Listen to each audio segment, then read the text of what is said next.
أعوذ بالله من الشيطان الرجيم. سورة المائدة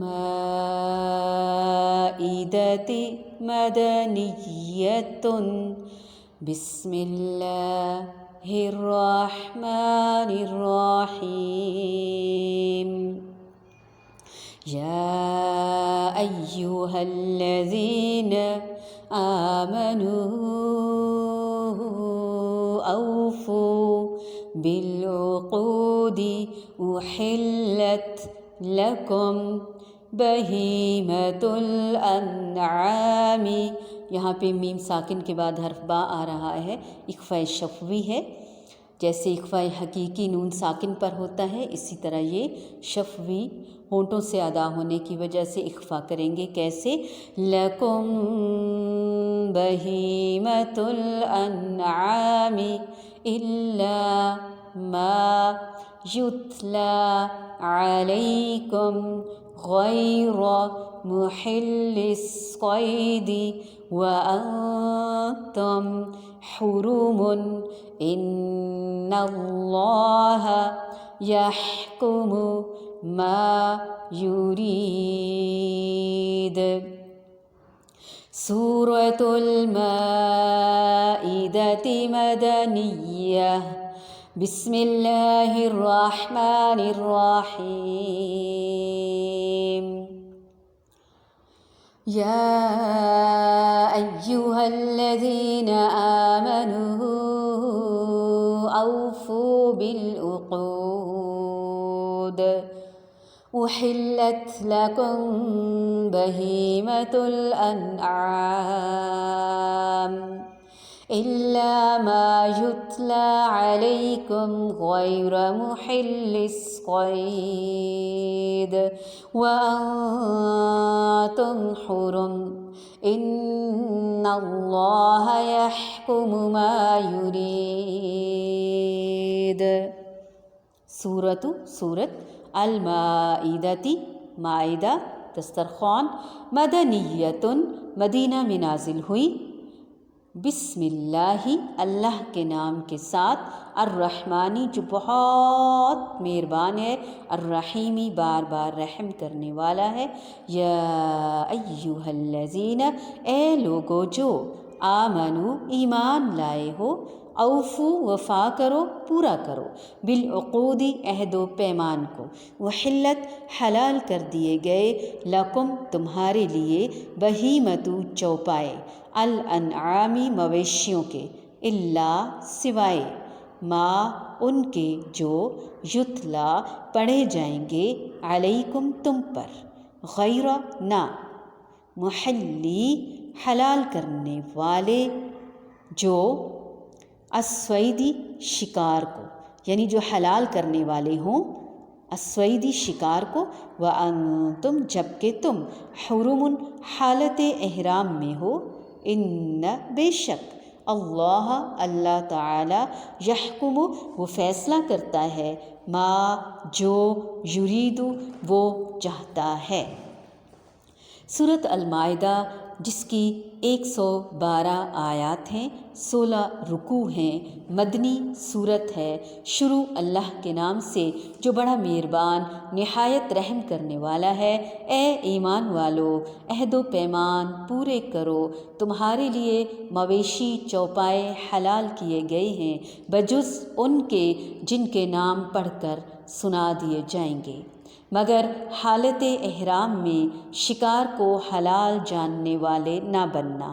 یقیناً اللہ تعالی جو چاہے حکم کرتا ہے. حکم ارشاد فرماتا ہے. عقود عقد کی جمع ہے جس کے معنی گرہ لگانے کے ہیں. اس کا استعمال کسی چیز میں گرہ لگانے کے لیے بھی ہوتا ہے اور پختہ عہد و پیمان کرنے پر بھی.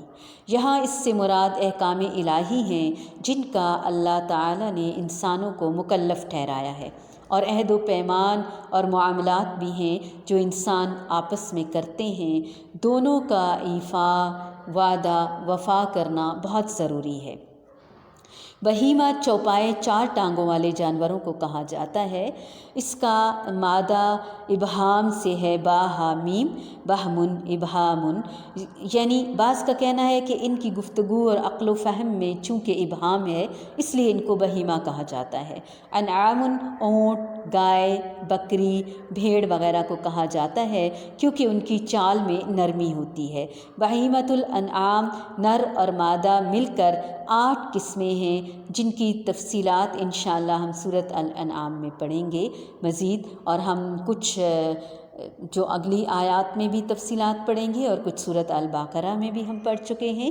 اس کے علاوہ جو جانور وحشی کہلاتے ہیں مثلاً ہرن ہے، نیل گائے وغیرہ جن کا عموماً شکار بھی کیا جاتا ہے، یہ بھی حلال ہیں، البتہ حالت احرام میں ان کا اور دیگر پرندوں کا شکار ممنوع ہے، منع ہے۔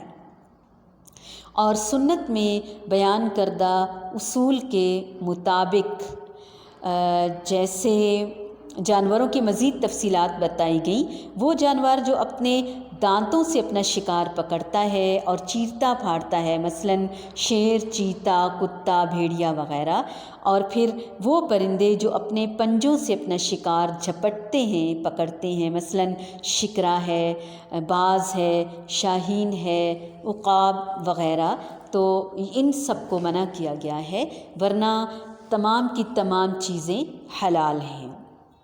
اللہ تعالیٰ نے جن چیزوں کو تمہارے لیے حلال کیا ان کو چاہیے تمہیں کہ تم انہیں حلال ہی سمجھو، اور جن کو حرام کیا انہیں اپنے اوپر حرام جانو۔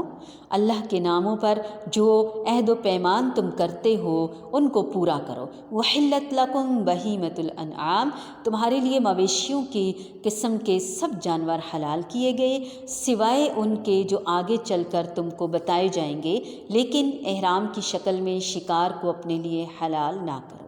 اللہ تعالیٰ بعض عبادات کے موقع پر ہم پر کچھ حرمتیں قائم فرماتے ہیں جن کی پابندی ضروری ہے، مثلاً نماز کے وقت کیا کچھ حرام کیا گیا، بات چیت کرنا، کھانا پینا، ادھر ادھر دیکھنا، چلنا پھرنا وغیرہ وغیرہ، یہ سب پابندیاں ہیں جو نماز کی حالت میں ہم پر لگائی گئی ہیں۔ یہ کام عام زندگی میں ہم آسانی سے کرتے ہیں اور حرام بھی نہیں ہیں، حلال ہیں، لیکن نماز کی حالت میں ایسا کرنا درست نہیں، ان سے روکا گیا ہے، یہ حرام ہے حالت نماز میں۔ اسی طرح حج کے موقع پر کچھ جو کام عام دنوں میں حلال ہوتے ہیں وہ اس وقت مخصوص دنوں میں حرام کر دیے جاتے ہیں حالت احرام میں، تو ہمیں ان حرمتوں کی پابندی کرنا ہوگی، اور اس میں خاص طور پر حالت احرام میں شکار کرنے سے منع فرمایا ہے۔ کیوں؟ اس کا فیصلہ رب تعالیٰ کا اپنا ہے، ان اللہ یحکم ما یرید، بے شک اللہ تعالیٰ جو چاہتا ہے وہ فیصلہ کرتا ہے، یعنی کسی انسان کو کوئی اعتراض نہیں ہونا چاہیے۔ حقیقت یہ ہے کہ اللہ تعالیٰ سبحانہ و تعالیٰ ہی اعلیٰ اور ارفع ہیں اور وہی الحکم ہیں، الحاکم ہیں۔ تو 5 طرح کے احکامات بیان کیے جا رہے ہیں، عقود اور عہود کا پورا کرنا، چوپاؤں کا حلال ہونا، کچھ چوپاؤں کا حرام ہونا، جن کا ذکر انشاءاللہ ہم مزید اس صورت میں پڑھیں گے۔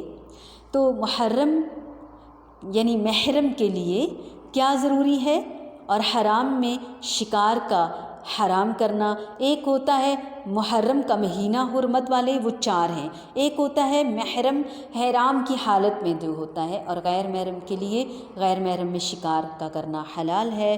عقود عقد کی جمع ہے، گرہ لگانا، عہد و پیمان کرنا، کیونکہ وہ بھی گرہ کی طرح پختہ کیا جاتا ہے، مراد ہیں شریعت کے احکامات۔ دوسری جگہ عقد کو عہد سے بھی تعبیر کیا گیا ہے، وَأَوْفُوا بِعَهْدِي، البقرہ میں اللہ تعالیٰ نے فرمایا اور تم میرا عہد پورا کرو، میں تمہارا عہد پورا کروں گا۔ اس میں آپس کے عہد و پیمان بھی شامل ہیں، یہ ایک قاعدہ اور کلیہ بتا دیا گیا۔ اس کے بعد اس کی تفصیل بیان ہو رہی ہے کہ کون سے جانور، کون سے جاندار حلال ہیں، کون سے پالتو ہیں، کون سے وحشی ہیں، کن کے ساتھ کیا معاملہ کیا جائے گا، مزید ڈیٹیلز بتائی گئیں۔ ہمیں بس احرام کی حالت میں ہیں، حج اور عمرے کی حالت میں ہیں، احرام باندھا ہوا ہے یا کھولا ہوا ہے، ہم نے اپنے آپ کو خود پتہ ہے اپنے سب سے بڑے محتسب اور استاد ہم خود ہیں، اور ہم نے اللہ تعالیٰ کی حرمتوں کو پامال نہیں کرنا بلکہ خاص خیال رکھنا ہے۔ سورۃ المائدۃ مدنیہ۔ بسم اللہ الرحمن الرحیم۔ یا ایھا الذین آمنوا اوفوا بالعقود احلت لکم بہیمۃ الانعام إلا ما يتلى عليكم غير محل الصيد وأنتم حرم إن الله يحكم ما يريد۔